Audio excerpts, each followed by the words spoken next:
مرثیے کے ذریعے جو واقعہ اور درد آپ نے سنا، اس واقعے کا پس منظر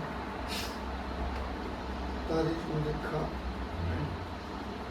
کہ یہ جو خاتون تھی ہند زوجہ یزید تھی،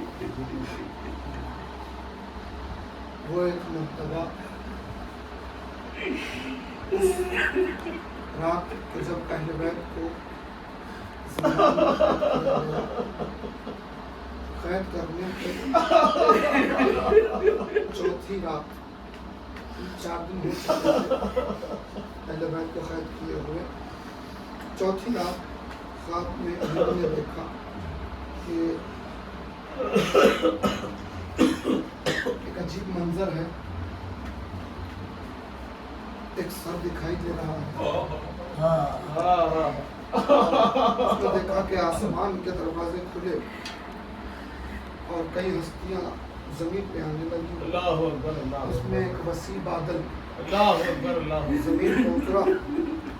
اس نے دیکھا کہ اس بادل سے کئی ہستیاں نورانی اس بادل سے زمین پہ آئی اور ان کے درمیان ایک بزرگ تھے۔ ان بزرگ کا عالم یہ تھا، ایک نورانی کیفیت تھی۔ وہ بزرگ دوڑتے ہوئے اس سر کے پاس گئے اور اس سر کی پیشانی اور ہونٹوں کو بوسا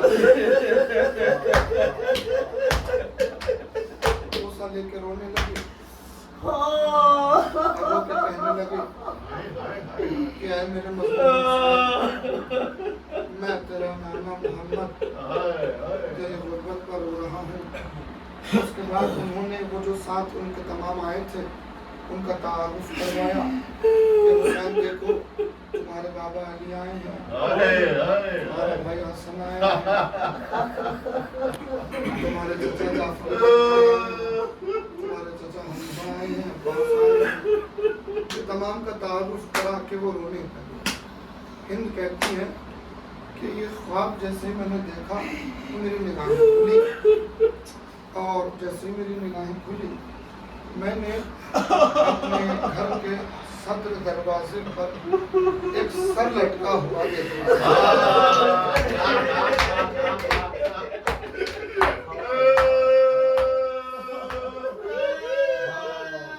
وہ کہتی ہے میں پریشان ہوئی کیونکہ اس سر سے بھی ایک نور ساطع ہو رہا تھا اور وہ یہ سوچنے لگی کہ اسے تو یہ بتایا گیا ہے کہ ایک حجاز کے بادشاہ نے یزید سے بغاوت کی تھی اور اس بادشاہ کو قتل کیا گیا اور اس کی اولاد کو قید کیا گیا، اس کے اہل کو قید کیا گیا۔ اب یہ گھبرائی پریشان ہوئی، اسی پشو پیش میں وقت گزرا، اسے تشویش ہونے لگی کہ آخر ماجرا کیا ہے۔ اس نے یزید سے پوچھنا چاہا، یزید نے انکار کیا، الغرض کہ اس کی ایک کنیز کے ساتھ اس نے مشورہ کیا۔ اس کے کنیز نے کہا کہ زندان میں جو قیدی ہیں وہ بہت زیادہ مظلوم نظر آتے ہیں، تو اس نے کہا تشویش تو تھی ہی، اس نے کہا کہ چلو ہم ان قیدیوں سے ملاقات کریں، ان سے بات کریں تاکہ ان کے دل بہل جائیں۔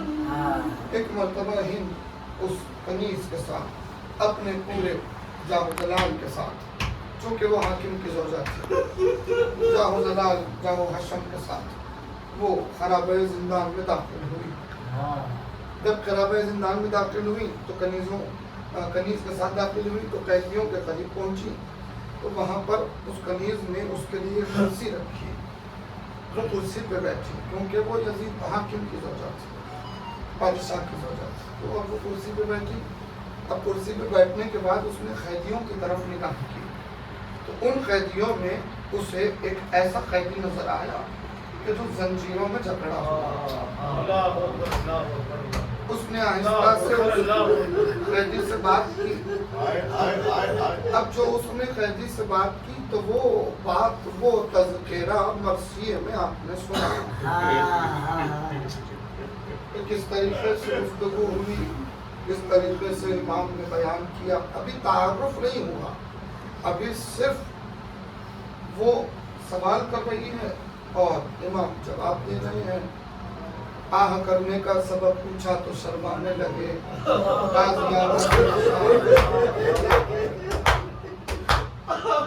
ये वाकया यहाँ तमाम हुआ।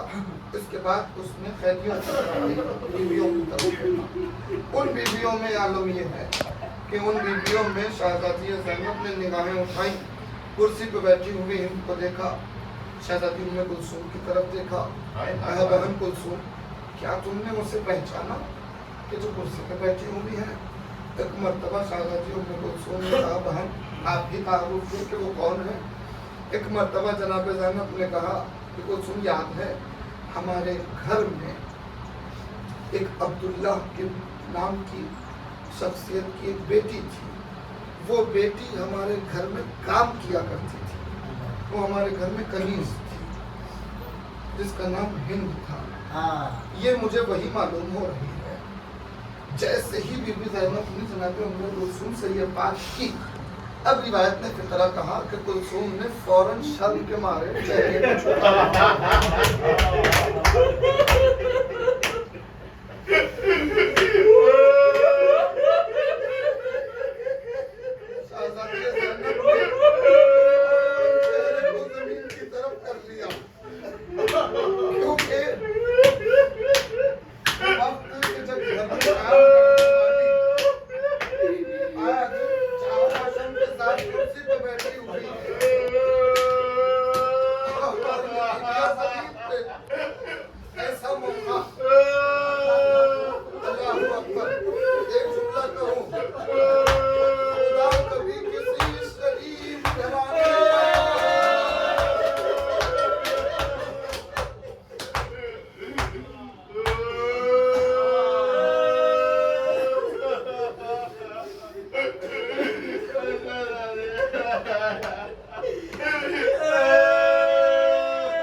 मगर किसी को पहचान नहीं पाई, इसीलिए उसकी वजह उसने बयान की।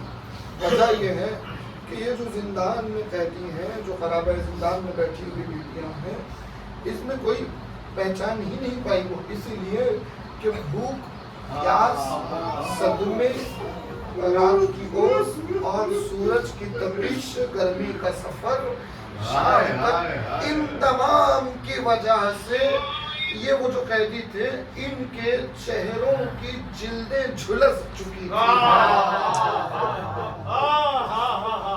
और नातवानी इतनी बढ़ चुकी थी कि इनके चेहरे पहचाने नहीं जाते थे।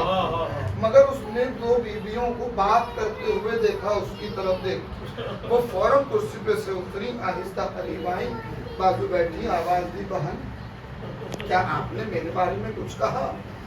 तो एक मर्तबा बीवी ने कहा कि तू क्या पूछना चाहती है? तो इसने कहा कि मैंने अभी महसूस किया कि आपने मुझे देख के कुछ बात की, खैर आप ये बताएं कि आप कहाँ के रहने वाले हैं? तो बीवी ने कहा कि हम मदीने के रहने वाले हैं। जैसे ही मदीने का नाम सुना, अब रिवायत के फिक्रे अजीज़ानी मदीने का नाम सुनकर हिंद ताजीम में खड़ी हो गई।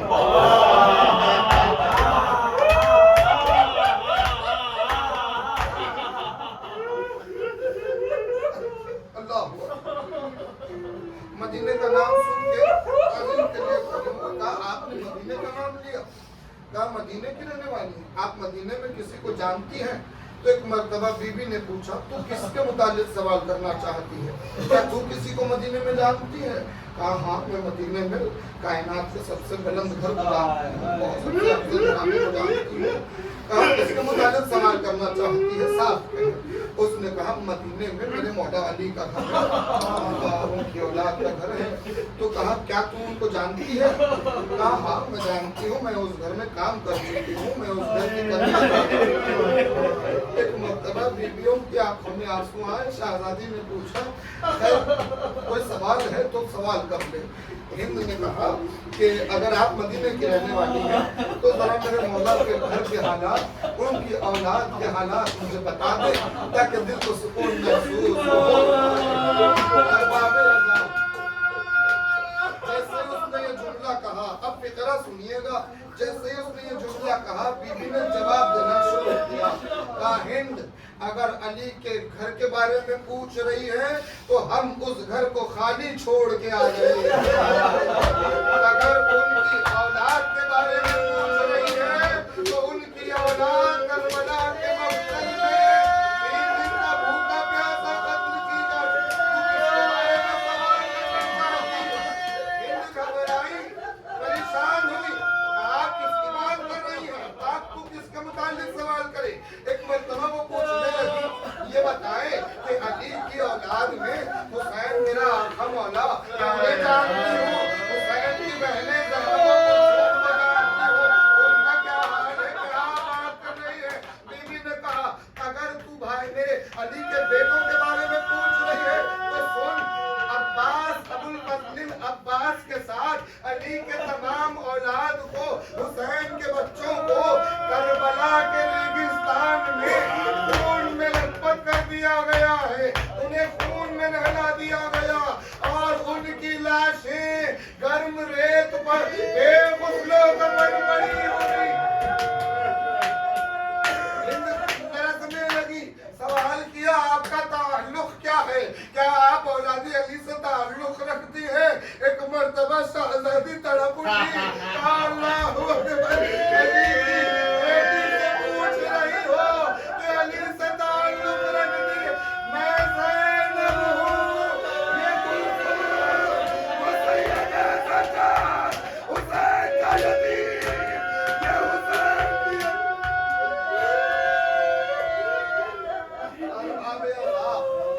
जैसे ही हिंद ने ये जुमला सुना, एक मरतबा वाक़या तो और भी तवील है कि उसके बाद उसकी ख्वाहिश पर बीवियों को उसने अपने घर बुलाया, उसकी तफसील अलग है, मगर अब मैं मखसूस जिक्र करके ज़हमत तमाम करूँ। जैसे ही हिंद ने वाक़या सुना, बीबी का तारुफ देखा, बदन लरजने लगा और वो तड़पने लगी। उसके बाद रिवायत के फिक्र कि फौरन उसने अपने सर से चादर उतार के और चादर उतार के फेंकने के बाद उसने दीवार पे अपने सर को और उसी आलम में दौड़ती हुई यजीद के पास पहुंची। यजीद दरबार में बैठा हुआ था कुर्सी नशीनों के साथ, मगर जैसे ही हिंद यजीद के दरबार में उसी हालत में पहुंची, यजीद की निगाहें हिंद पर पड़ी तो फौरन अपनी कुर्सी छोड़ के उठा, आगे बढ़ा, कहा हिंद शर्म नहीं आती, ना महरमों में ऐसे आ गई है। फौरन चादर उठाई